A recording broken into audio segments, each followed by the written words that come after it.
Eh ben merci, bonjour à tous. Donc,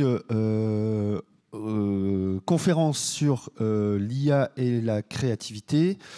Donc, un petit panel des possibilités, des vigilances à avoir, et puis de ce qu'on est capable de faire, quoi, comment, pourquoi, pour qui. Donc, avec nos deux invités ce matin, qui sont donc Audrey Rozovic-Viat, voilà, donc qui est la locale de l'étape, si on peut dire, donc ingénieure pédagogique à Sorbonne Nouvelle, qui travaille sur l'IA et l'accompagnement des enseignants et des étudiants à l'IA. Ludopédagogie aussi, je pense, et aussi avec un... Tu as fait les Gobelins, me semble-t-il ? Oui, je suis une ancienne élève des Gobelins. Voilà, donc il y a aussi cet aspect créativité dans le cursus. Nous avons la chance également d'avoir Yann Philippe, donc directeur du studio Flow Win. Voilà, voilà, entre le nom de famille d'Audrey et le voilà, qui est aussi enseignant au Gobelin sur l'IA justement et l'utilisation de l'IA dans la production audiovisuelle. Voilà, donc un grand merci à eux d'être présents. Et donc nous allons tout de suite commencer avec Audrey qui va nous parler de la créativité avec l'intelligence artificielle. Voilà, bonne conférence. Alors, lorsqu'on utilise l'intelligence artificielle pour créer, lorsqu'on utilise des prompts, on pourrait penser que l'IA générative est magique. Si par exemple, je demande à l'IA de générer une image d'un chat roux avec une balle rouge, magie. J'ai tout de suite cette image-là. Alors, pourquoi on a cette impression de magie ?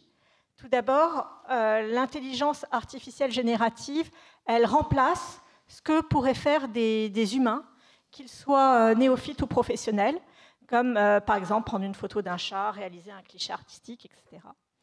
Donc tout cela nous donne une impression de magie.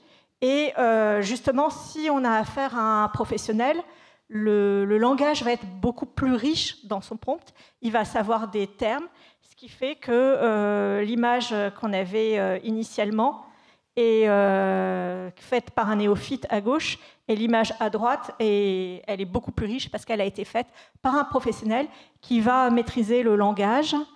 Alors, l'intelligence artificielle générative, à la base, elle possède un savoir initial. Et on peut dire que l'intelligence artificielle générative, elle n'est pas magique, en fait.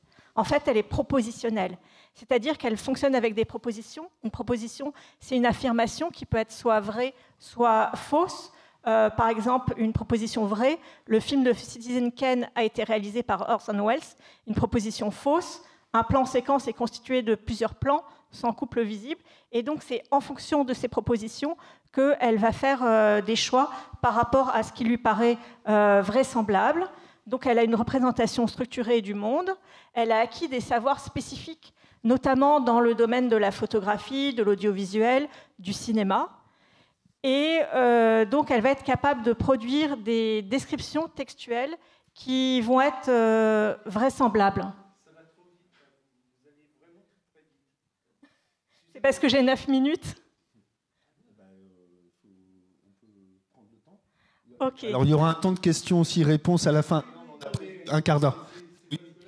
Ça va très vite. OK. D'accord. Donc, si par exemple, je donne un prompt, tu es un botaniste expert en morphologie végétale, décrit précisément un tournesol en utilisant le vocabulaire scientifique comme dans un manuel de botanique, l'IA générative va produire une description qui va être fidèle à ce savoir-là d'un botaniste.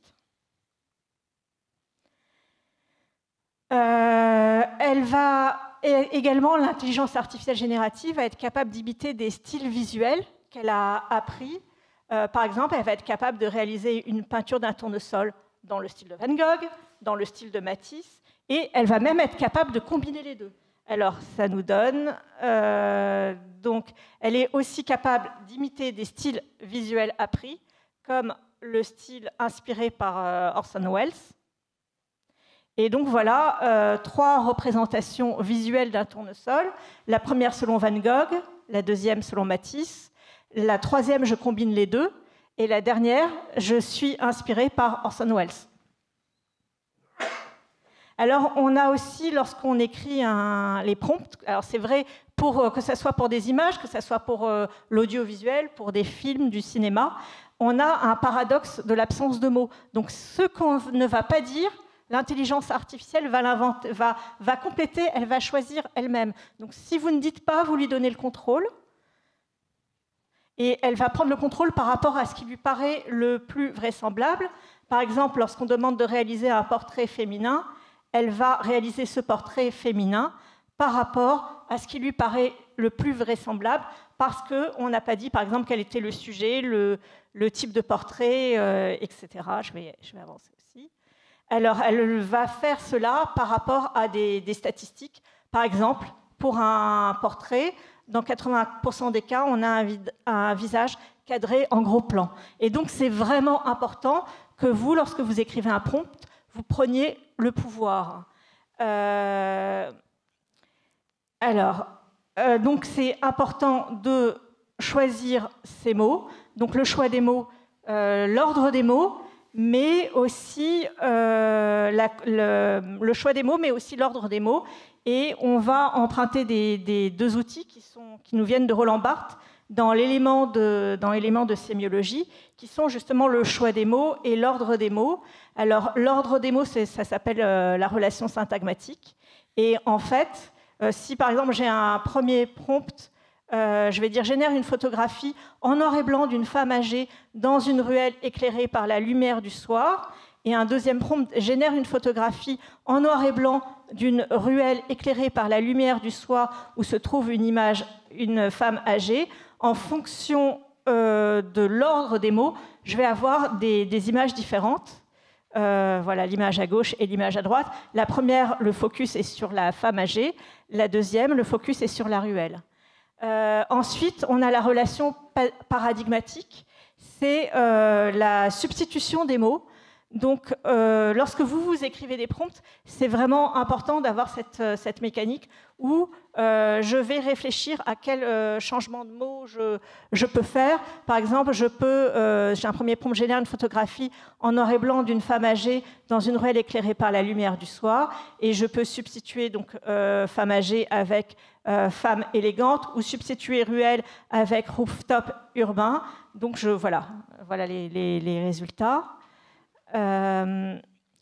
Aussi, toujours dans la substitution du choix des mots, je peux faire des substitutions sur des éléments techniques. Par exemple, changer du 16 mm passer au 135 mm. Et donc, je peux avoir cette... Et cela, voilà toute la différence entre un néophyte et un professionnel. C'est parce que vous êtes professionnel que vous allez avoir ce vocabulaire-là, que vous allez savoir faire ces choix, que ne pourront pas faire, ou probablement pas, sauf s'ils sont autodidactes, un néophyte. Alors, donc voilà un exemple de prompt de néophyte. Génère une photo du visage d'une jeune femme aux cheveux bruns portant un pull rouge. Elle regarde droit devant elle. Et le prompt du professionnel va être beaucoup plus détaillé. Par exemple, on va utiliser la profondeur de champ, le bokeh, etc. Tout le vocabulaire du professionnel. Et du coup, voilà la différence entre le prompt du néophyte et le prompt du photographe. Un autre élément important, c'est la température. La température, c'est un curseur de créativité qu'on peut utiliser avec l'IAG. Donc, en fait, on peut, lorsqu'on écrit un prompt, dire, voilà, cette image, si je donne une température de 0, ça va être très déterministe. Si je donne une température de 1, ça va être très créatif. Entre 0 et 1, on a 0,5, c'est équilibré. Et si je donne enfin une température de 2, l'image va être... je vais donner une liberté extrême à l'intelligence artificielle générative Et je donne la parole. Merci beaucoup, Audrey. Hop, je remets juste mon timing. C'est parti. Hop, la télécommande. Bon, bonjour à toutes et à tous. Merci en tout cas de votre accueil ici aujourd'hui. Je vais passer à une seconde partie qui serait en gros l'IA pour qui, l'IA pourquoi. Puisqu'on sait que cette IA générative qui est arrivée dans nos vies il y a à peu près 3 ans, un peu plus de 3 ans maintenant, en tout cas pour le grand public, a rebattu les cartes de certains métiers. Évidemment, les cadences sont démultipliées. Moi, je suis à la fois enseignant dans une école et à la fois je dirige un studio de création visuelle, donc j'ai vraiment, on va dire, un pied dans chaque milieu, le milieu pro et le milieu éducatif. Et donc, en fait, beaucoup d'opérations ont été simplifiées, fluidifiées, voire automatisées. Et on observe déjà, on va dire, un certain glissement des métiers vers un usage, on va dire, majeur, pour ne pas dire majoritaire, des IA génératives. Donc, je vous propose un tour d'horizon. Alors, désolé, monsieur, je vais aller assez vite, mais j'ai pas trop le choix, parce qu'il y a beaucoup de choses. Il y a beaucoup d'innovations et je pense que vous en connaissez déjà certaines. Je commence en introduction, vous avez un QR code si vous arrivez à le scanner, je pense qu'il est assez grand, sur un rapport du CNC qui date de l'année dernière et en fait qui estimait en quoi l'IA allait avoir un impact sur la plupart des métiers, que ce soit en pré-prod, prod ou post-production. Donc vous pouvez trouver le rapport complet via ce QR code. Et ce qui est intéressant, c'est de voir à quel point l'IA peut justement impacter ces métiers-là. Donc vous voyez, plus il y a de petits points, plus ça va impacter en fait. Donc bien sûr en post-production, en pré-production, quasiment à toutes les étapes, vous allez avoir de l'IA générative qui va être, qui va être impliquée. Alors, effectivement, on a déjà les grands modèles de langage que vous connaissez toutes et tous avec ChatGPT. Je pense que vous êtes très nombreuses et nombreux à utiliser ChatGPT. Donc on peut s'en servir en pré-production. Par exemple, si je demande à ChatGPT de m'écrire un pitch ou un scénario, alors peu importe, hein, ça peut être de la fiction, de l'institutionnel, du corporate, ce que vous voulez, un cours, vous avez très rapidement, là je lui ai demandé de me générer un scénario pour une publicité d'une brosse à dents qui laverait spontanément les mâchoires du haut et du bas, et il me sort des scénarios de publicité avec le découpage technique et tout ce qui va bien. En plus, avec une super idée, donc que demander de plus ? Là, ici, c'est un exemple de storyboard que j'ai réalisé pour une petite vidéo institutionnelle. Un storyboard, c'est long. Moi, j'ai déjà réalisé un storyboard. Je ne sais pas si parmi vous, il y en a qui l'ont fait. Moi, réaliser un storyboard avec mes piètres talents de dessinateur, ça m'a pris presque 3 mois. Là, le storyboard, il fait à peu près 50 plans au total. Ça m'a pris 2h30. Donc avec la qualité qu'on peut voir. Donc c'est vrai que pour préparer le travail avant le tournage, c'est quand même des outils qui sont très utiles. Et ensuite, évidemment, donc vous l'avez vu dans le rapport du CNC, il y a la post-production qui là est très, très impactée aussi. Alors parfois pour le meilleur, hein, ça nous permet de gagner du temps pour nous concentrer sur les tâches, on va dire, à haute valeur créative ajoutée. Comme par exemple dérusher. Dérusher, c'est long, c'est pénible. On commence à pouvoir dérusher en faisant des recherches basées sur le contenu. C'est-à-dire que quand vous tapez par exemple ici assiette, plat ou main ou cocktail, etc., le rush va apparaître automatiquement parce qu'il aurait été analysé par une intelligence artificielle sur son contenu. Donc il n'y a plus besoin de se taper des heures de rush, vous avez juste à taper directement le contenu souhaité. On a le montage aussi. Alors le montage, vous avez des outils comme Descript par exemple, dont vous voyez un petit aperçu ici, qui va vous faire une transcription globale d'une interview, et plutôt que de regarder l'interview un peu à l'aveugle pour retrouver les moments, vous pouvez taper les mots-clés et il va vous trouver automatiquement les bons segments dans le montage, et vous pouvez également les supprimer. Par exemple, là vous voyez quand il y a des des etc., vous les recherchez et les coupes sont faites automatiquement. Donc ça permet, on va dire, d'optimiser le montage. Le sous-titrage, bon, sous-titrage automatique et multilingue, là aussi un outil qui s'est largement répandu dans vos logiciels de montage les plus classiques. La traduction multilingue, alors la traduction multilingue, je ne sais pas si vous l'avez déjà expérimenté, mais par exemple, ça c'est une vidéo composée en une multitude de longueurs d'onde correspondant à ce que l'on perçoit comme des vidéo couleurs. Tournée en français, vraie vidéo. Nous autres êtres humains n'en percevons qu'une c'est une vidéo éducative. Ensuite, vous avez Light can be decomposed into a multitude of wavelengths corresponding to what we perceive as colors. We humans perceive only a small portion of it. With... Voilà. Donc là, ça garde ma voix, un petit accent français, la tessiture, et ensuite je peux déployer ma vidéo, même dans des langues que je ne 私 maîtrise た pas. ちが色として認識する波長に分解されます。 Oui, exactement, c'est du japonais, 我 vous 々 avez 人 raison. 間は約380 Voilà, bon là la difficulté c'est que je ne peux pas contrôler l'exactitude de la traduction. J'en ai pas les capacités. light can be Hop. decomposed into a multitude of wavelengths. Voilà. Ça, Alors ça a fait scandale d'ailleurs, vous avez peut-être entendu parler de cette histoire-là. Alors je vous l'explique rapidement parce qu'on n'a pas le temps de la regarder en entier. Mais en gros, c'est la voix du doubleur classique de Sylvester Stallone, Alain Dorval, qui est décédé. Et en fait, de la même manière que ce que je viens de vous montrer, la voix d'Alain Dorval a été utilisée pour la bande-annonce. Donc c'est très bizarre, hein, vous regarderez la bande-annonce de ce film. Mais on a une voix qui a été comme ça générée par IA pour ça. Ensuite, on a les allongements de plans et l'outpainting. Alors ça aussi, très très pratique. Quand vous manque un petit bout de montage, vous pouvez étendre le montage et ce qui vous manque dans le plan est entièrement généré en IA. Donc comme ça vous permet de faire des raccords ou d'avoir une bonne durée qui vient se caler sur votre voix off, sur votre musique, etc. Donc ça, pareil, dans des outils comme Adobe Premiere, c'est maintenant totalement déployé. Alors pareil, de la même manière, on peut agrandir des plans. Là, vous voyez ici, par exemple, le plan est réduit dans la définition globale de la fenêtre de montage et on peut générer comme ça de la matière autour du plan. Donc vous pouvez comme recadrer, vous pouvez faire toutes ces choses-là avec l'IA générative et même rééclairer la scène. De la même manière, pour celles et ceux qui ont déjà fait de la rotoscopie, c'est-à-dire du détourage comme ça, image par image, pour isoler un élément, pour l'incruster, avec l'IA, on peut obtenir cela automatiquement maintenant avec des logiciels comme DaVinci Resolve et qui vous permettent ici de faire de l'étalonnage ciblé. Donc ça, c'était très long auparavant. Maintenant, allez, en 20 secondes, le plan est détouré et peut être traité. Vous avez ici un autre exemple. Je donne cette vidéo en entrée à gauche et à droite, vous avez directement le découpage du personnage sur un fond. Avec l'IA générative, on peut créer un arrière-plan, l'animer et ensuite le réintégrer.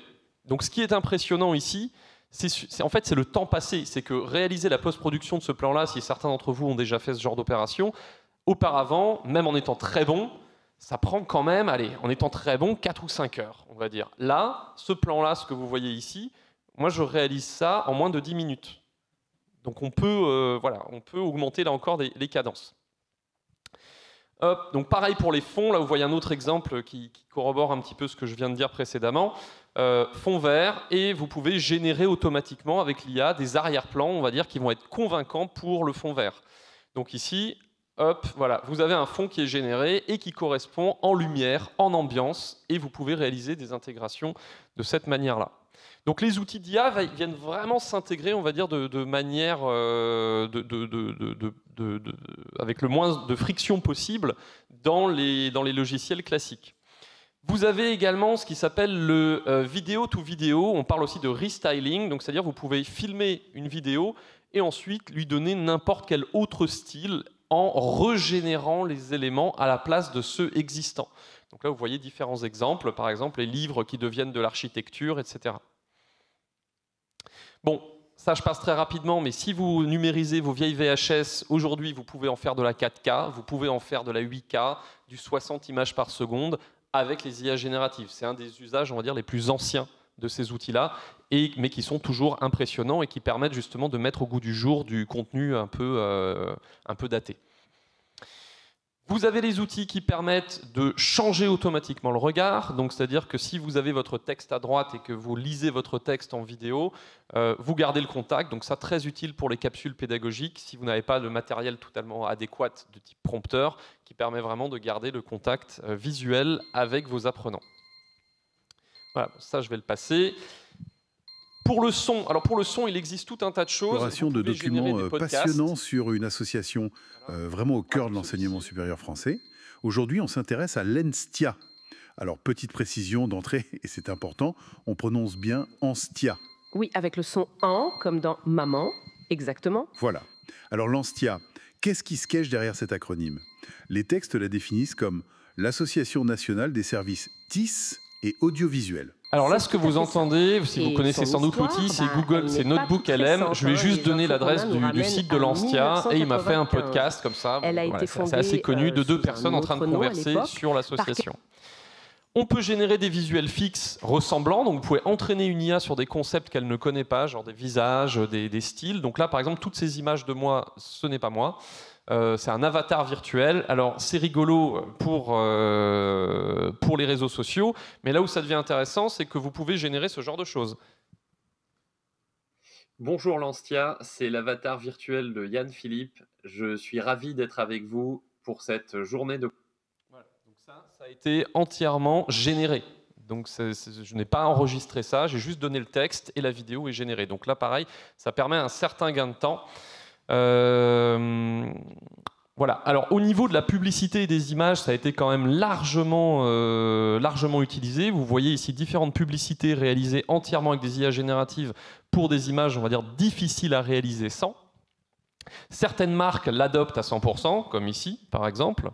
Vous avez la marque Mango qui a des modèles entièrement IA. Certains magazines également. Full IA sur la couverture. Alors ça, c'est moins marrant. C'est une campagne du ministère justement sur les métiers des seniors. Et en fait, il existe bien des seniors, hein, mais ici, entièrement généré en IA. Donc, usage problématique, usage discutable. On peut générer de la musique.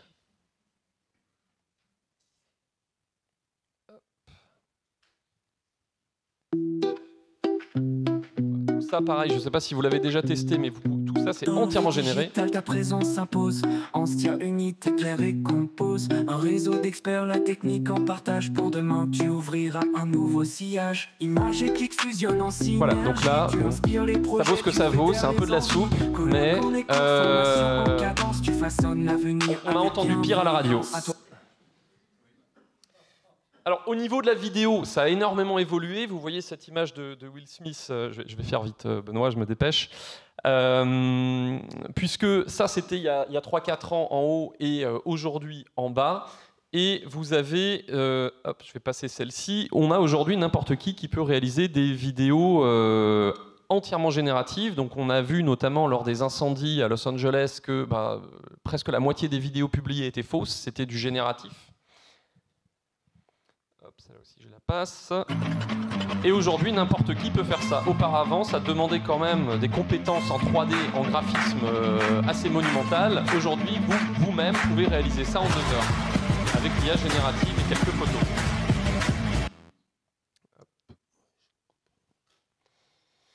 Voilà, donc certaines personnes comme ça s'amusent à faire des podcasts de gorilles. Donc là, on est notamment sur un dentiste qui a fait une publicité pour son cabinet en faisant des vlogs d'un gorille.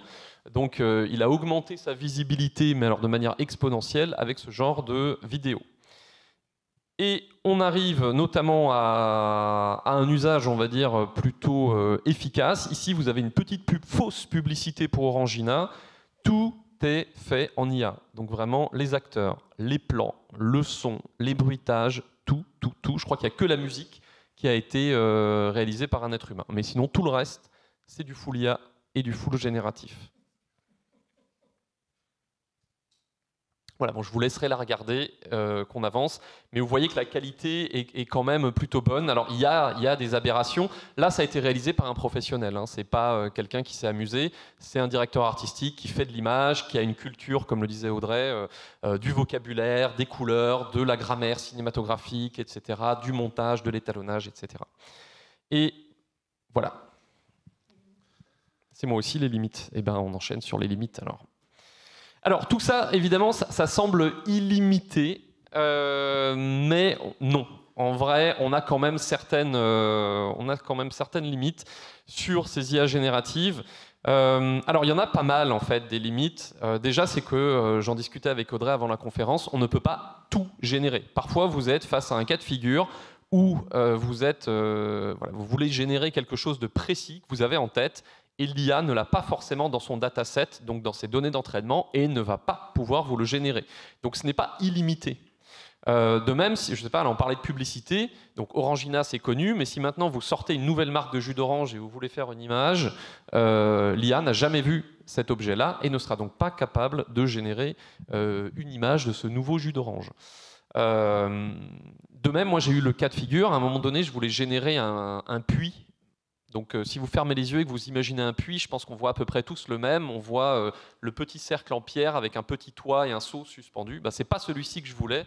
Moi, je voulais un puits gallo-romain enfoui au fond d'un champ avec de la végétation qui le recouvre depuis des siècles. Ça, l'IA ne peut pas me le générer parce qu'elle ne l'a pas beaucoup vu. Il n'y a pas de photos qui existent, en tout cas pas suffisamment. Et elle a beaucoup trop vu le puits classique américain du Far West. Donc en fait, si je l'écris en français, si je l'écris en anglais, ça ne marchera pas. Du coup, j'ai essayé en allemand. Donc j'ai mis Wasserbrunnen. Et là, d'un coup, ça a fonctionné. J'avais le puits que je voulais. Donc au niveau du langage, c'est important justement pour pouvoir réaliser ce qu'on veut. Alors, il y a aussi les compétences, il faut faire attention, c'est que l'IA évolue tellement vite que derrière, pour se former, c'est un vrai marathon. Il faut faire de la veille constante. Ensuite, il y a une vraie perte d'autonomie. Alors peut-être pas pour vous, parce que vous avez toutes et tous achevé vos formations et vous avez des années d'expérience, mais pour les jeunes aujourd'hui, plonger trop vite dans l'IA quand on n'a pas encore des compétences acquises et bien assises, c'est problématique. Donc pour l'instant, moi je préconise un vrai bilinguisme, c'est-à-dire à la fois être capable de faire sans et avec, pour pouvoir faire vraiment du contenu ensuite hybride, où vous aurez à la fois de l'IA et du non-IA. Ensuite, l'IA coûte très cher. Donc ça aussi, c'est une limite, et notamment pour la vidéo, il n'y a pas de solution aujourd'hui, on va dire, gratuite, open source, illimitée. Donc c'est des abonnements qui sont vite très coûteux. Vous voulez générer un film comme Orangina, alors certes, à l'échelle d'une publicité, c'est rien du tout, mais à l'échelle individuelle, en tout cas si vous réalisez des contenus non monétisés, ça coûte vite très cher, parce que vous allez vite en avoir pour 400-500 € pour une vidéo.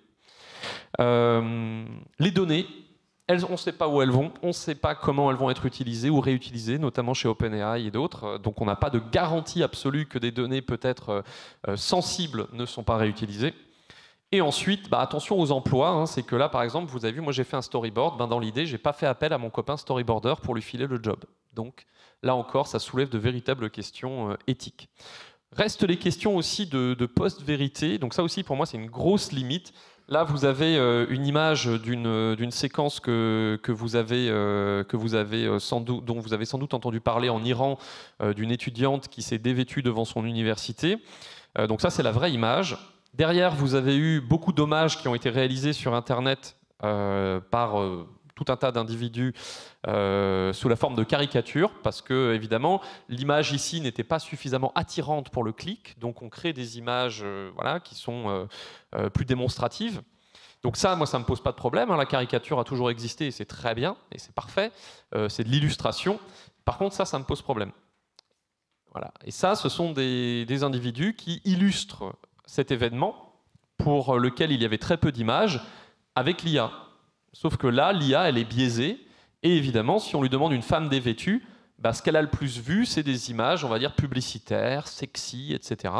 Et si on n'a pas de culture de l'image, si on n'a pas de conscience éthique derrière, voilà ce qui arrive. Et ça, c'est dangereux parce que l'image, elle se veut photographique, elle se veut photoréaliste, et donc il peut y avoir une confusion. Ça, vous en avez entendu parler aussi. Et là, derrière, encore une fois, il faut une certaine culture, parce que si on n'a pas la culture, on ne fait pas attention justement au référentiel de cette image, à quoi elle fait écho. Et ça, moi j'ai demandé aux élèves, la plupart des élèves, même en histoire de l'art, personne n'a la référence. Voilà. Et donc ça c'est problématique avec l'IA, parce que l'IA elle a toutes les références, et donc si on ne sait pas jongler avec, c'est problématique. Enchaînement parfait.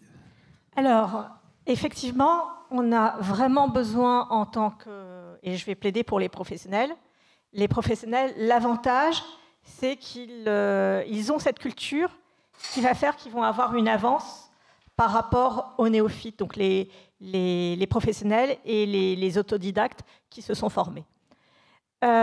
Pourquoi le professionnel obtient de meilleurs résultats ? Justement parce qu'il a un savoir, il a un savoir-faire, il a une culture, et donc il peut avoir une plus grande précision dans le choix et dans l'ordre des mots. Et donc moi je vais plaider pour celui qui va faire son storyboard. Il va avoir toute une culture qui va justement l'aider, et il va avoir des compétences que n'aura pas le néophyte. Grâce à cette culture, il va pouvoir nommer des références esthétiques par exemple dans ses prompts ou dans sa conversation avec l'intelligence artificielle générative. Il va avoir une connaissance des auteurs. Il va savoir, par exemple, il aura vu à bout de souffle de Jean-Luc Godard, donc il va connaître ce que c'est que la rupture de ton, par exemple. Donc il va avoir toutes ces connaissances qui va lui permettre d'être plus compétent lorsqu'il va s'adresser à l'intelligence artificielle générative. Et donc on ne va pas pouvoir remplacer un néophyte le néophyte ne pourra pas prendre la place du professionnel. De même, il aura la connaissance des genres, comme par exemple la science-fiction, Blade Runner, et il saura quels sont les traits distinctifs de ces genres-là. Et donc, il va pouvoir avoir une véritable intention, ce qui n'est pas le cas du néophyte. Il va connaître les théoriciens du cinéma, comme par exemple Eisenstein. Donc il va savoir par exemple ce que c'est que le montage tonal, par exemple. Et donc il va pouvoir, dans ses prompts, soit avec un dialogue avec l'intelligence artificielle générative pour lui demander comment faire, je veux faire une image de guerre avec une tonalité mélancolique, comment puis-je le faire? L'intelligence artificielle générative va lui répondre et il va pouvoir produire ce genre d'image où il va déjà avoir le savoir pour pouvoir produire ce genre d'image. Donc ça lui donne une véritable avance. Et également, il va avoir la connaissance des mouvements cinématographiques. Alors, par exemple, je peux citer le néoréalisme italien. Donc, il a par exemple vu Rome, ville ouverte, et il sait que dans le néoréalisme italien, on a des tournages en décor naturel, par exemple, des acteurs non professionnels, et il va pouvoir utiliser tout ça dans ses prompts, ou la nouvelle vague française, la caméra à l'épaule, et lorsqu'il va faire des prompts pour faire des tournages de vidéos, il va pouvoir l'utiliser. À l'intérieur de ces prompts, par exemple pour un prompt d'image, on génère souvent des prompts d'images on utilise ensuite ces images pour pouvoir générer des vidéos. Donc un exemple, c'est ici un prompt d'image où j'ai voulu m'inspirer carrément faire une image selon Almodovar, et donc je reprends les traits distinctifs d'Almodovar sans citer Almodovar. Et donc là, vous avez des pastilles de couleurs. Et alors, tout ce qui est rouge, c'est tout ce qui est du domaine de la palette, de la saturation, du contraste. On va mettre aussi des éléments de cadrage, composition, donc la position, l'axe, la structure visuelle. La lumière, on va indiquer tout ce qui est du domaine de la qualité, de la direction, de la température. Et on va savoir tout ça parce qu'on est professionnel, parce qu'on sait comment Almodovar, quels sont les traits distinctifs d'Almodovar. Et donc, on va pouvoir... Alors, on ne va pas forcément chercher à refaire Almodovar, mais si on a ces traits, on va pouvoir ensuite avoir une intention et pouvoir faire exactement l'image comme on veut la réaliser avec ces différents traits. Et donc, pour l'exemple de la grammaire visuelle d'Almodovar, je sais que, par exemple, dans Almodovar, il y a des contrastes forts. Donc, je vais avoir un pull rouge vif avec derrière un mur jaune monochrome. Je vais avoir aussi un regard fixe, une immobilité expressive dans le langage d'Almodovar, une composition frontale centrée, un éclairage latéral avec lumière chaude, des fonds plats et nets, une absence de profondeur de champ, une tension chromatique là entre le rouge et le jaune, et une émotion qui est contenue dans le regard. Et donc, je vais pouvoir faire ce genre d'image qui va ensuite me servir à faire une vidéo. Et un néophyte n'aura pas tout ça, il ne saura pas faire tout ça. Et donc, moi, je pense que le néophyte ne peut pas prendre vos métiers. Il ne peut pas vous remplacer. Parce que vous avez tout ce savoir, tout ce savoir-faire, toute cette culture. Et donc, alors pour conclure ma partie, je vais dire que l'intelligence artificielle générative transforme la créativité en un geste linguistique. Alors, l'intelligence artificielle générative, elle n'est pas magique, mais elle est propositionnelle. Ce que l'on dit compte autant que ce que l'on ne dit pas. Créer, c'est effectuer des choix paradigmatiques, c'est-à-dire quel mot je vais utiliser, créer avec l'intelligence artificielle générative. Ça devient une opération linguistique. et, et aussi dans quel ordre je vais dire, donc des choix syntagmatiques. Alors, le professionnel, donc pour conclure, il maîtrise le langage, dans ce langage, il maîtrise le savoir-faire, il maîtrise aussi la culture, et à la différence du néophyte qui laisse l'intelligence artificielle générative décider à sa place parce qu'il n'a pas toutes les compétences que vous avez. Alors, vous êtes des créateurs, ne subissez pas l'image, composez-la, utilisez l'intelligence artificielle générative comme un outil d'écriture visuelle. Merci. Yann, à toi. Alors, on se retrouve quand même face à un énorme changement de paradigme, et je pense que vous le sentez de plus en plus. Moi, je vois en tout cas un intérêt grandissant envers les intelligences artificielles génératives depuis 2023 maintenant. En 2023, par exemple, les photographes étaient terrorisés de cette arrivée-là. Bon, le grand remplacement par les robots n'a pas encore eu lieu et n'aura peut-être pas lieu. Après, on voit quand même qu'il y a certaines tendances. Alors, le truc, c'est que la plupart des tâches, on va dire, automatisables et subalternes et non créatives, elles se remplacent quand même petit à petit. Après, derrière, l'idée, c'est quand même de pouvoir conserver un métier, une valeur, et surtout des compétences. Donc, en fait, celles et ceux qui arriveront à utiliser l'IA générative à leur profit rapidement pourront continuer, on va dire, à travailler, mais du coup, leur métier aura une valeur créative beaucoup plus forte, puisque les tâches techniques vont petit à petit être déléguées. C'est vraiment de l'automatisation. Donc, ça c'est quand même, je pense, important de le noter. C'est vrai que je vois par exemple j'ai travaillé en offshore, notamment avec des studios en Inde qui faisaient de la rotoscopie ou du détourage d'images. Et ces studios offshore n'existent plus aujourd'hui. Voilà. Pourquoi ? Parce qu'aujourd'hui, eux qui étaient capables de détourer une image en 1 heure, moi je fais un clic et c'est pareil. Donc vraiment, il y a certaines tâches subalternes qui vont disparaître. Après, je vois aussi qu'il y a un vrai regain envers l'intérêt vers l'histoire de l'art. Et ça, Audrey l'a dit, effectivement, pour pouvoir jongler avec le prompt, il va falloir muscler sa culture artistique et visuelle. Et dans tous les champs possibles, parce que dans un prompt, vous pouvez mélanger de la grammaire cinématographique avec de la technique photographique, avec de la science des couleurs ou de la peinture, et tout ça pour essayer de créer un résultat qui sera le plus unique possible. Voilà, donc l'IA, on l'a vu, permet quand même de produire énormément de contenu très rapidement, mais attention à la valeur qualitative, parce que on le voit, parfois on a du contenu où la qualité tend quand même à baisser. Voilà, donc ce temps gagné sur la production, lui, va jamais vous garantir en fait une narration et une émotion forte, et c'est toujours là-dessus qu'il faudra travailler. Parce que finalement, même dans le scénario que j'avais demandé à ChatGPT pour ma publicité de brosse à dents, l'idée de base était rigolote, mais tout le reste était quand même très convenu, très stéréotypé. Donc là, c'est à vous de continuer à créer pour justement venir sortir des stéréotypes et avoir une vraie valeur, véritable valeur ajoutée.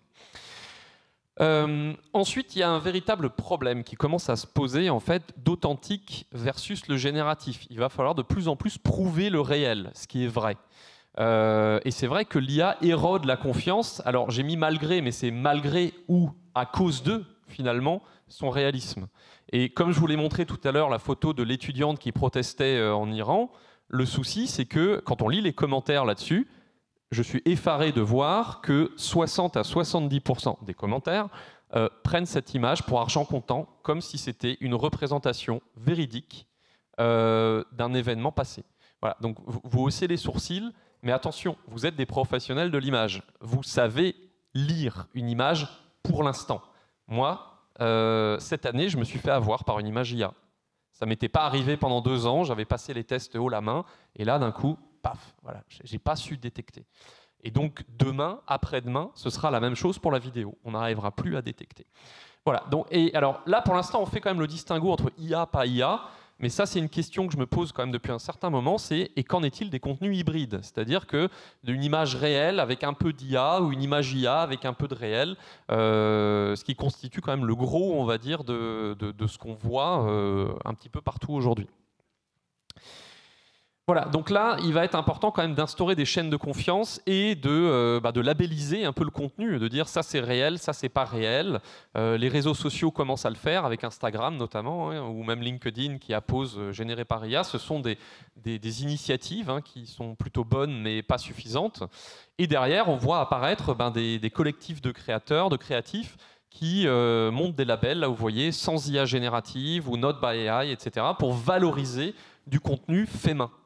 Jusqu'à présent, c'était pas voilà. Par exemple, ça existait en gastronomie entre la nourriture industrielle et le bio.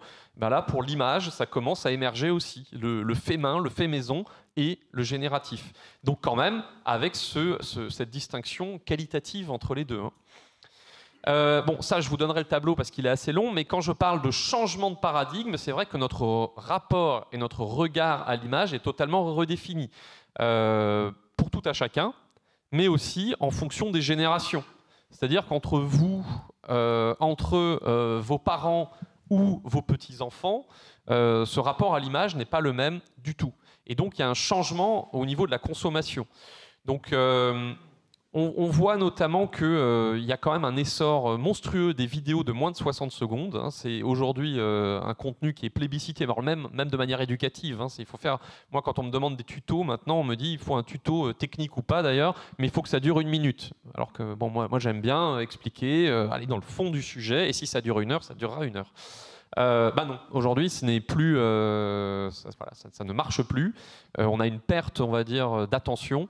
Donc, on est vraiment dans cette demande-là. Et l'IA générative pousse en fait le curseur à ce niveau-là. C'est-à-dire que l'IA générative le permet et le monde le demande. Donc voilà. Ensuite, on a une véritable, alors ça c'est important aussi, c'est la paresse cognitive là-dessus. C'est que face à du contenu généré par IA, souvent on se satisfait du médiocre plutôt que de le pousser dans ses retranchements. Et ça, c'est pas bon, parce que le médiocre, il est souvent, on l'a vu, biaisé, stéréotypé, faux parfois. C'est de l'hallucination pure et dure. Et notamment les étudiants, ils vont générer du contenu image aussi, hein, avec des IA génératives, et ne pas le vérifier. J'ai vu des trucs grossiers, pour ne pas dire grotesques, qui n'ont pas du tout été corrigés, parce que derrière, il n'y a pas le temps de recherche nécessaire ou la culture qui permet de corriger. Donc ça aussi, c'est très dangereux, parce que le jour où cette culture sera abandonnée, voilà, on produira de l'IA sans la vérifier, et là aussi, c'est assez dangereux. Finalement, la production versus la réflexion, c'est quand même une question que vous allez toujours devoir vous poser, et j'en ai parlé avec le storyboard, Audrey en a reparlé, et effectivement, moi je n'aurais pas pu produire un storyboard si je n'avais pas déjà dessiné une vingtaine de storyboards dans ma vie, si je n'en avais pas lu et étudié plus d'une cinquantaine, voire une centaine, si je n'avais pas moi-même enseigné le storyboard à des élèves, je n'aurais pas pu générer un storyboard. En tout cas, pas dans le sens strict du terme. Ce n'aurait pas été possible parce que je n'ai pas la grammaire cinématographique dans ce cas-là. Je n'ai pas les usages, je n'ai pas les échelles de plan, je n'ai pas les raccords, je n'ai pas les mouvements de caméra, les déplacements de comédiens. Je n'ai rien de tout ça. Et en fait, c'est pour ça que toute production, même entièrement déléguée à l'IA ou simplement assistée par l'IA, va exiger de vous d'être encore plus exigeant par rapport à vous-même et par rapport à vos générations. Sinon, voilà, vous faites la même chose que le néophyte, qui est du coup du divertissement ou de l'amusement, mais pas de la génération de contenu professionnel. Voilà, donc toujours questionner votre usage, vos audiences et l'impact. Et toujours le réel aussi, parce que le rapport au réel reste évidemment indispensable. Bon, l'économie est bousculée quand même, hein, je l'ai dit. Vos métiers ne vont pas disparaître tout de suite, ouf, heureusement, mais il y a un impact quand même de cette automatisation. Et le problème, ce n'est pas vous, mais c'est notamment les entreprises privées. Et les entreprises privées, la plupart, en tout cas celles que je côtoie, ne se privent pas pour automatiser certaines choses. Donc pour l'instant, au niveau de la pré-production, donc c'est vrai que les Rothman ça devient compliqué pour eux. Les storyboarders, c'est compliqué. Les doubleurs, c'est compliqué. Donc, il y a certains métiers, comme ça, toute une frange qui est appelée à, alors j'espère pas à disparaître, mais en tout cas à évoluer, puisque l'IA crée aussi de nouveaux métiers. Moi, par exemple, jusqu'à présent, je faisais de la post-production, principalement, dans mon métier, photo, vidéo. Mais aujourd'hui, je fais de la direction artistique. Voilà. Donc, j'ai une part créative qui n'existait pas dans mon métier d'exécutant, qui aujourd'hui est bien présente. Et si vous voulez, je suis consultant pour IA générative. C'est un nouveau métier. Ça n'existait pas et qui s'appuie à la fois sur mes compétences techniques et mes connaissances culturelles en histoire de l'art. Et voilà. Et là, je vous montre un mauvais exemple d'IA, par exemple. Un usage d'IA. Donc, c'est sorti très récemment. Ça a fait près de 10 millions de vues. C'est une bande-annonce d'un film qui n'existera sans doute jamais. Et c'est un mauvais usage d'IA. Et vous allez très vite comprendre pourquoi.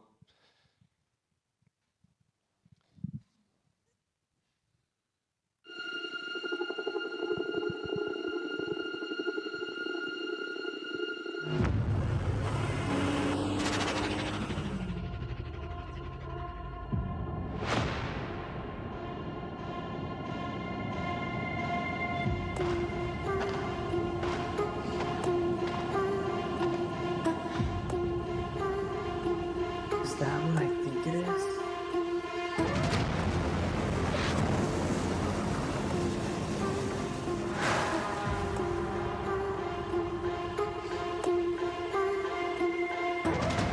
There are 5 holy blades that grant immortality and the strength of 100 men. The king has 1, and the other 4 were thought to be lost. But now, you have found one, and it has chosen you. The bond is forged, though incomplete. Only death can break it. And whoever kills you claims the blade. Bon, je pense que vous en avez vu suffisamment pour juger la chose. Et ça va embrayer, je pense, les questions-réponses. Qu'est-ce qui ne va pas là-dedans? Ouais, tout existe déjà. C'est-à-dire qu'on a un espèce de mélange assez indigeste. Il y a Star Wars, Dune, ouais, Seigneur des Anneaux, on a des épées, même le général à la fin, voilà. Voilà, donc en fait, c'est un espèce d'assemblage, mais il n'y a pas de nouveauté qui émerge de tout ça. Puisque dans l'entraînement, eh bien, effectivement, ce sont, on va dire, des jalons, des références majeures dans la science-fiction, ou dans l'heroic fantasy, et qui sont mélangés là-dedans, sans propos, sans cohérence. Alors ça marche très bien pour faire des bandes annonces, mais pour l'instant moi je n'ai vu que des bandes annonces, et je pense qu'on ne verra pas un film de sitôt. Pourquoi? Parce que les personnages changent, un jour ils ont des épées, puis ils ont des pistolets, puis ils changent de visage, puis ils rajeunissent, voilà. Pas du tout. Voilà. C'est juste un mélange, une agrégation, et pour moi c'est très mauvais finalement. C'est très mauvais, la plupart des plans sont très convenus et on est presque voilà, dans du remâchage de contenu existant. Et pour faire émerger du réel, de l'innovation de tout ça, avec les IA génératives, ça va être très dur parce que l'IA n'a pas vu ce qui n'existe pas encore. Elle ne fait que regarder vers le passé, vers tout ce qui a été fait. Alors que la création pure, c'est justement ça, c'est la disruption et se dire « Oh là, ben ça n'a jamais été fait. » Voilà. Donc les débuts de l'IA générative étaient parfois capables de ça, de nouveautés, par erreur, par hallucination, mais plus on a verrouillé ces hallucinations-là, plus on a d'une certaine manière bridé sa créativité et on l'a ramené vers ce qu'elle a vu le plus, vers ce qu'elle connaît le plus. Donc là, du coup, bon, bah, on a Dune, Star Wars, etc. Donc ça, mauvais usage pour moi, en tout cas. Mais apparemment, le public est prêt. Hein. C'est pour ça que je vous parlais de changement de paradigme. Il y a 1 million de vues, etc. Les gens veulent payer pour voir ça. Hein. Et Netflix va s'engouffrer dedans très vite. Ils sont en train de réfléchir. Demain, vous allez taper votre prompt, vous irez manger votre soupe, et quand vous reviendrez, vous aurez votre film réalisé par Michael Bay et Sergei Eisenstein avec Jean Dujardin et John Wayne. Vous l'aurez. Sans problème. Eh ben, merci beaucoup. Audrey et Yann, donc ça a été très dense. La conférence, je vous le rappelle, est enregistrée. Elle sera accessible dans les prochains jours. Je pense qu'on fera peut-être 1 ou 2 découpes pour que ça soit propre. On peut également éventuellement vous transmettre le diaporama pour les intéressés. pour avoir un peu les références et puis tous ces éléments. Et j'ai envie de dire place aux questions ou aux remarques ou aux interrogations. Voilà, et je passe donc le micro à Yann et Audrey qui pourront certainement vous répondre. Il y a plusieurs bras levés dans le... Ouais. Bonjour, donc moi je suis toujours Jean-Philippe Sienne de l'Université de Rennes. En fait, pour ce qui me concerne, on est donc une université scientifique. Je ne sais pas pour la plupart d'ici, mais pour ce qui nous concerne aujourd'hui, la vidéo dite de cours ou pédagogique qui est en lead, c'est le prof plus diapo. Et donc le curseur qualité dont vous me parlez là, en fait, il n'existe pas. Aujourd'hui, on a un service qui est surchargé et donc on a pas mal encouragé les enseignants, pas nous, hein, mais en gros l'ingénierie pédagogique ou d'autres, à avoir des enseignants qui sont autonomes. Aujourd'hui, le plus gros sujet qu'on a, c'est à gérer des gens qui font du Geniali par eux-mêmes, qui font du Canva par eux-mêmes, qui demain feront ça par eux-mêmes, parce que le service continuera à être surchargé, ne va pas monter en staffing.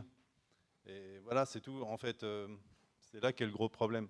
Quand vous me dites, par exemple, que pour un storyboard, vous poussez le curseur, mais tellement loin.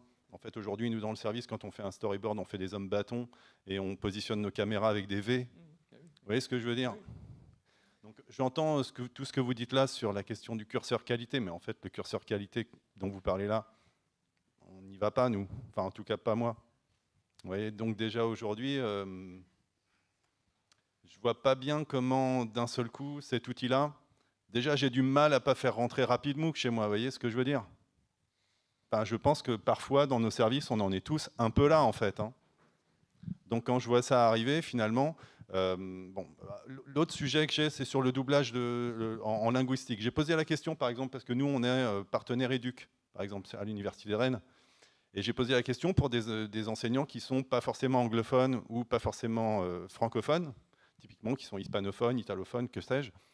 Et la question qui a été posée devant moi à un enseignant, la réponse a été, en fait, moi, je n'ai pas envie qu'on double ma voix en anglais ou en espagnol ou en quoi que ce soit, moi, francophone, par exemple, parce que le problème, c'est que moi, scientifique, à l'étranger, d'un seul coup, je peux avoir des partenaires scientifiques qui se disent que je suis parfaitement anglophone ou parfaitement hispanophone, et qui d'un seul coup me contactent pour des partenariats scientifiques de recherche et me disent bon, ça m'intéresse de bosser avec vous. Et d'un seul coup, en fait, quand ils découvrent en visio ou autre que je ne parle pas la langue, je passe pour un con, en fait. Mais ouais, et donc du coup, ça m'a été refusé. En fait, moi, je ne peux pas proposer aux étudiants des contenus pédagogiques avec un doublage en langue étrangère, anglais, que sais-je, fait par l'IA, pour une bonne qualité pédagogique finalement, parce que l'enseignant de l'autre côté a un risque d'être pris pour un con par un scientifique étranger. Alors, je pense qu'il y a plusieurs choses dans ce que tu dis. Donc évidemment, là, c'est aussi histoire de montrer de tout ce qui est possible et qui va certainement arriver. Tu parles, enfin voilà, je veux dire, dans Première, on utilise plein de trucs d'IA générative. La gestion du son, qui peut être quasiment automatisé, les petits plans qui avancent, le sous-titrage automatique en anglais, c'est de l'IA. Enfin, donc, je ne voudrais pas être autant pessimiste, non, et on est d'accord, hein, il manque de postes, il manque de moyens, mais quand même, il y a une utilisation, ça existe, et ça va arriver de plus en plus. Mais bien sûr que ça va exister. Non, mais moi, je ne suis pas en train de dire qu'on revenir en arrière. Voilà. Je dis juste que la réalité des choses, c'est que... Oui, bien sûr. En fait, aujourd'hui, on est face à une problématique qui est faire des contenus pédagogiques qui, hashtag, font le boulot, et on est tous face à ça. Le marketing y est passé. Aujourd'hui, LinkedIn est rempli de ça, est rempli de vidéos qui font le boulot. Canva est une illustration de ça. Aujourd'hui, ça commence avec PlayPlay, que sais-je, CapCut, enfin, tous ces trucs-là qui font de l'automatisation au montage, etc., de la vulgarisation, de la démocratisation, de la vulgarisation de l'outil multimédia, font que, qu'on le veuille ou non, demain, vous en parliez tout à l'heure, la dégradation du langage se fait. Moi, ça commence, je vais vous dire, hein, ça commence avec des interviews bicam où finalement on me fout une caméra à 45 degrés avec un plan sur une tempe et une oreille. Ça commence là, en fait, la dégradation, parce qu'on sort de je ne sais quelle formation marketing dans laquelle on a appris à faire une interview bicam et on la bricole. On ne sait pas faire un plan contextuel avec un premier plan flou et un deuxième plan net pour installer du contexte et faire après un plan de face pour montrer un personnage. Ça commence là. Et aujourd'hui, on commence à les voir sur les JT, etc., ces dégradations de langage. Donc ça continue en fait. Mais bon, voilà. Donc c'est très bien. Je trouve que c'est chouette que ça existe. Quand c'est à destination des professionnels, je trouve ça chouette parce que ça ouvre plein de champs. Parfois, on peut avoir des problèmes. On a eu un trou dans la raquette à notre tournage, c'est top. Mais le problème, c'est que nous, aujourd'hui, je pense que dans nos personnels, on est déjà en train de lutter contre RapidMOOC, que moi, aujourd'hui, je refuse parce que je trouve que c'est un canal d'acquisition pour faire entrer nos profs dans nos services, pour justement les amener à faire des choses plus quali. Mais c'est difficile, quoi. Et ça ne va pas simplifier la tâche. Je pense qu'en fait, dans tout ce que j'entends, vous avez absolument raison sur plein de choses. Et déjà, pour moi, il y a quelque chose qui était marqué dans mes slides, mais qu'on n'a pas abordé, on va dire, dans le fond du sujet, c'est la transparence. Et c'est vrai que si un prof est doublé, il faut que ce soit marqué au début, doublage réalisé par IA. Enfin, de toute façon, c'est obligatoire. Avec l'AI Act qui a été voté, normalement, le contenu IA, alors ils n'ont pas parlé du contenu hybride, j'en avais parlé avec les avocats spécialistes, rapporteurs de ce texte de loi en France. Ils ont trop fait le distinguo entre réel et généré. Mais en tout cas, sur une voix générative, normalement, il faut mettre, attention, doublé par IA. Donc déjà, qu'il n'y ait pas mal donne et qu'ensuite le prof ne se fasse pas inviter à Harvard alors qu'il ne parle pas un mot d'anglais, quoi. Encore que ça peut ouvrir des opportunités. Ça aussi, moi, par exemple, il y a des choses où je me suis retrouvé invité parce que l'IA avait survendu certaines compétences, j'avais plus qu'à les acquérir. Donc ça m'a poussé aux fesses pour faire les choses. Donc très bien, j'ai envie de dire, dans ce cas-là. Mais sinon, reste le sous-titrage. Le sous-titrage, voilà, reste le sous-titrage, très bien, rapide, automatique. Moi, j'ai sous-titré une conférence à la main, plus jamais. Non, voilà. Donc là, l'IA, merci, j'ai envie de dire. Donc après, je pense qu'il y a aussi une question de choix des outils. C'est-à-dire qu'il faut à un moment donné être conscient et se dire quel outil je vais vraiment acquérir parce que ça va me décharger. Par exemple, vous dites que le service est dépassé et il n'y a pas pas suffisamment de personnel. Il y a certaines tâches qui sont peut-être ultra chronophages et sur lesquelles l'IA peut vous faire gagner du temps pour justement voilà. Et c'est là que je pense qu'il faut faire les bons choix et se dire ça on n'en veut pas parce que ça c'est pas bon, c'est pas au point et c'est trop risqué et ça ouvre trop de brèches au niveau, comme vous l'avez dit, des exigences. Des compétences, etc. Alors que typiquement, je reste sur l'exemple du sous-titrage puisqu'on l'avait, sous-titrage, oui, 100%, go, on va juste faire une petite relecture et puis terminer. Mais en fait, l'IA s'introduit dans tellement de domaines que je pense qu'à un moment donné, il faut vraiment trier le bon grain de livret et se dire ça oui, ça non, ça oui, ça non, pourquoi ? Et derrière, c'est vous, en tant que professionnel, qui pouvez décider où mettre justement la barrière. Dire, ok, ça, non pour l'instant. Ça, non, jamais. Voilà. Enfin, après, j'en sais pas plus sur que vous sur ce qui va advenir. Après, moi aussi, à titre personnel, mais pour moi comme pour mes étudiants, par exemple, je suis inquiet sur une perte d'exigence et parfois une perte juste de réflexion, en fait. Et notamment face à l'IA qui réfléchit à votre place. Et déléguer son cerveau... Voilà, on ne va pas parler philo, mais c'est problématique. Bonjour, Amber, technicienne audiovisuelle pour l'Université de Bordeaux. J'ai une question, vous parliez de viabilité en fait, dans le temps de l'IA et du fait que ça va être de plus en plus utilisé et démocratisé. Mais c'est vrai qu'il y a aussi, pour l'instant, c'est quand même une technologie qui est en plein essor et où il n'y a pas vraiment de limites qui sont posées. Par exemple, au niveau environnemental, on n'a aucune limite qui sont posées et on n'en parle pas. Là, vous parliez des problèmes, des mauvais côtés, et ça n'a pas été énoncé. Et c'est quelque chose que je remarque aussi parce qu'à la MAPI, dont je fais partie, on a pas mal de réunions, de colloques, et des fois, il y a des professeurs qui viennent et qui se réunissent entre eux pour en parler. Et la question environnementale, elle n'est pas du tout soulevée alors qu'elle est extrêmement importante. On est vraiment plus sur des usages. Et c'est vrai que je pense que c'est très important de le souligner, surtout quand, pour beaucoup ici, je pense, généralement, quand on va parler à des professeurs ou ce genre de choses, on va plutôt leur dire de ne pas dire bonjour et au revoir à ChatGPT parce que ça pollue et que c'est inutile. Et du coup, c'est vrai que je pense que c'est vraiment une base à poser très importante parce que, pour le coup, peut-être que dans le temps, les limites en fait environnementales qui seront posées feront que c'est pas parce qu'on peut qu'on doit, et c'est pas parce qu'on peut qu'on aura le droit, ou si on peut, on payera très très cher les services en fait. Donc du coup, ce sera beaucoup moins accessible, et du coup, ce sera peut-être plus aussi pertinent, en tout cas pour certaines choses génératives.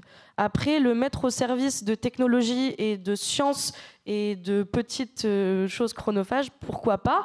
Moi, je trouve qu'il y a des très très bons côtés à l'IA. Moi-même, j'en utilise un petit peu. Mais c'est vrai qu'il y a une question de tri. Et je voulais savoir, moi ça m'intéressait. Là, je suis sur le site de l'ISE, donc je ne sais pas trop ce que vous en pensez, mais ça m'intéresse d'avoir aussi votre point de vue par rapport à ça, parce que dans la viabilité, dans 50 ans, ne serait-ce que par rapport au stockage, et à l'eau, le refroidissement, tout ça. Il y a beaucoup de choses qui font qu'en fait, techniquement, c'est un peu compliqué, quoi. Voilà. Je vous réponds très rapidement juste par des exemples. C'est vrai que moi aussi, je suis je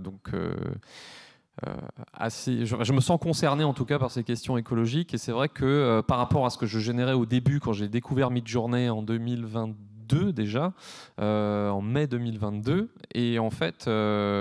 Aujourd'hui, j'essaye d'être dans une sobriété, mais ce n'est pas le cas de tout le monde. Après, je le vois avec des étudiants. J'ai des étudiants qui m'ont dit « je ne veux pas utiliser l'IA générative pour l'image, ça détruit la planète ». Quand je leur ai montré, je leur ai expliqué que ça consommait tant d'eau, tant d'électricité par prompt, etc.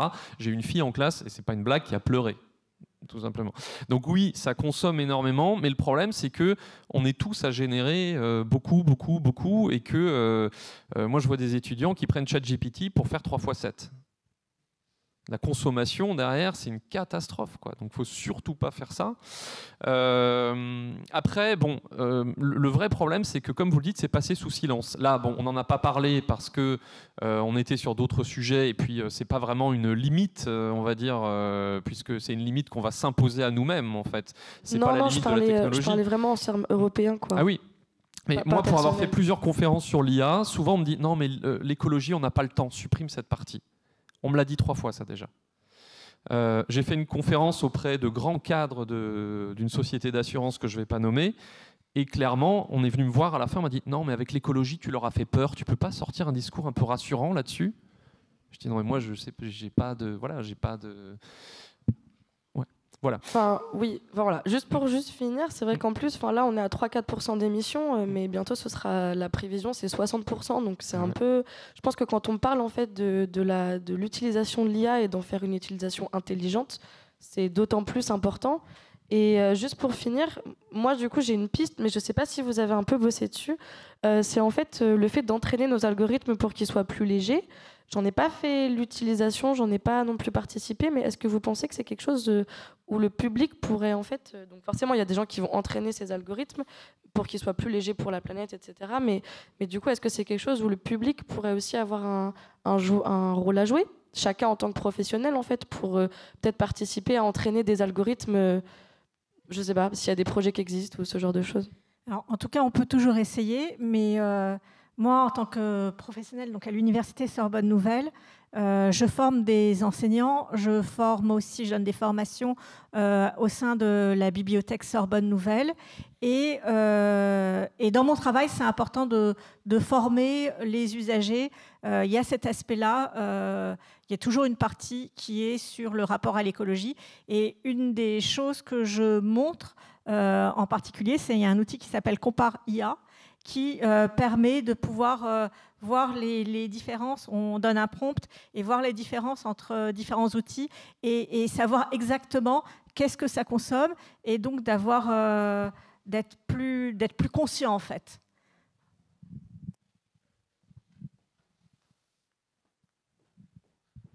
Alors, une dernière question et puis on sera obligé de... c'est quoi, des questions? On commence en bas et rapidement, parce que sinon on va prendre trop de retard. The last one. On se fait déjà disputer là par les collègues au fond de la salle. Donc moi, je voulais parler en réponse à monsieur. Pour la traduction automatique, nous on s'en sert beaucoup à Rennes 2. On va s'en servir beaucoup grâce à iGen. Alors, c'est vrai qu'on va être obligé de mettre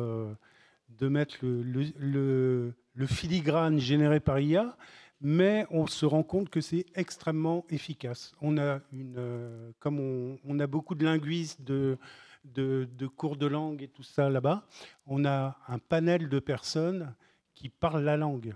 Moi, quand j'ai fait des essais, par exemple, en turc, j'ai une collègue qui est turque et qui était complètement étonnée. En russe, c'est pareil. Et c'est vraiment très, très intéressant pour que les universités puissent aussi partager leur savoir à l'étranger ou pour des étudiants étrangers. On comptait s'en servir pour donner des cours pour les universités de Gaza, mais Gaza n'existe plus, donc il y a plus, ce projet est en train de se tarir, on va dire. Mais voilà, c'est quelque chose qui peut être très très intéressant. Le savoir peut aller aussi à l'extérieur avec ce genre de produit. Et puis, bien sûr, c'est un outil, donc il faut faire attention. Et puis, je pense que votre façon de mettre le doigt sur l'approche linguistique du prompt, c'est très très important. Parce que plus on est précis, plus on a une idée de ce qu'on veut faire, moins ça coûtera en génération, parce qu'on n'aura pas de 20 générations pour avoir une image à peu près acceptable. C'est surtout ça qui est important. Et d'un autre côté, moi je fais de la peinture, mais ce qu'il ne faut pas oublier non plus, c'est qu'on fait aussi des choses qui sont matérielles. Et là, on parle d'immatériel. Il y a d'autres choses qu'on ne pourra jamais changer. On peut créer des images, ce sont des images, je fais aussi un travail là-dessus, mais on ne sera jamais remplacé obligatoirement avec d'autres choses qui peuvent être des tableaux, des sculptures, des installations. Voilà, c'est tout. Merci. Allez, rapidement au fond. Et on vous rappelle les ateliers juste après. Bon, ça décalera un peu, on les raccourcira, mais je t'en prie. Ouais. Du coup, Vincent de l'Université de Strasbourg, moi je suis chargé de réalisation audiovisuelle. Vous m'entendez? Oui. Et en fait, moi j'utilise l'IA, on va dire, assez quotidiennement dans mon logiciel de montage, donc DaVinci Resolve pour des tâches de post-prod. C'est vrai que c'est pour le son, pour le mixage, pour le sous-titrage, pour voilà, faire matcher des plans au niveau étalonnage, des choses comme ça, c'est un vrai gain de temps. Pour autant, c'est vrai que l'IA générative, pour moi, elle pose des gros soucis, en fait. C'est que, en fait, c'est quoi la valeur d'une image qui n'est plus authentique? Alors, c'est vrai qu'il y a déjà des débats entre la fiction, le documentaire, dans le cinéma, peut-être qu'ils vont dans ce sens-là. Mais par exemple, vous montriez tout à l'heure un enregistrement face cam, par exemple, d'un cours, avec un remplacement du visage, ou génération du visage ou comme ça. Qu'est-ce que ça dit du prof? Qu'est-ce que ça dit de l'institution en fait, qui cherche, et j'ai entendu une phrase tout à l'heure avec laquelle je ne suis pas d'accord, en fait, sur le fait de dire oui, on ne va pas non plus revenir en arrière ou comme ça. En fait, le truc, c'est que le progrès technique, il nous pousse parce qu'on peut le faire, en fait, il nous pousse toujours à vouloir repousser des limites, à faire plus, à aller plus dans la productivité, etc. Moi, ça me pose problème. On parlait hier de pod et de la possibilité, je crois, de diffuser en 4K, si je ne me trompe pas. Mais à quoi ça sert? Enfin, je veux dire, même pour du film institutionnel, quel est l'objectif, en fait, même si on a une image esthétique bien travaillée et tout ça, c'est quoi qu'on recherche, en fait, systématiquement, en repoussant des limites techniques ou artistiques, en fait, créatives? C'est quoi nos missions? C'est quoi notre métier? C'est quoi qu'on veut faire, en fait, dans la société aujourd'hui? Et je trouve que des fois, on tombe vraiment dans des facilités à adopter des outils parce qu'ils permettent d'aller plus loin, d'optimiser, etc., sans réfléchir à mais est-ce qu'on doit le faire? Voilà. Et pourquoi on le fait? Voilà. Par exemple, je finis avec ça. Il y a une qualité artistique, on va dire visuelle, au petit film sur Fanta là, avec la camionnette. Mais est-ce que c'est beau? Est-ce que c'est authentique? Qu'est-ce que ça fait résonner en nous, ces images? Moi, personnellement, rien du tout. Et j'ai pas du tout envie ni de voir ça, ni d'en produire. Voilà. Et je pense qu'il y a des questions éthiques profondes à se poser par rapport à ces outils. Voilà, merci. Merci beaucoup pour la remarque. remarques. Et puis je vous laisse, vous avez 2 heures pour nous donner une réponse. Merci Audrey, merci Yann, merci à tous. Et puis on se dit à tout à l'heure pour les ateliers. Ah non, tout de suite. Et à tout de suite pour les ateliers et puis pour le reste de la journée. Merci. Du coup, c'est au premier étage. En fait, vous avez à monter 2 étages puisqu'on est au rez-de-jardin. On peut les applaudir parce que c'est quand même bien.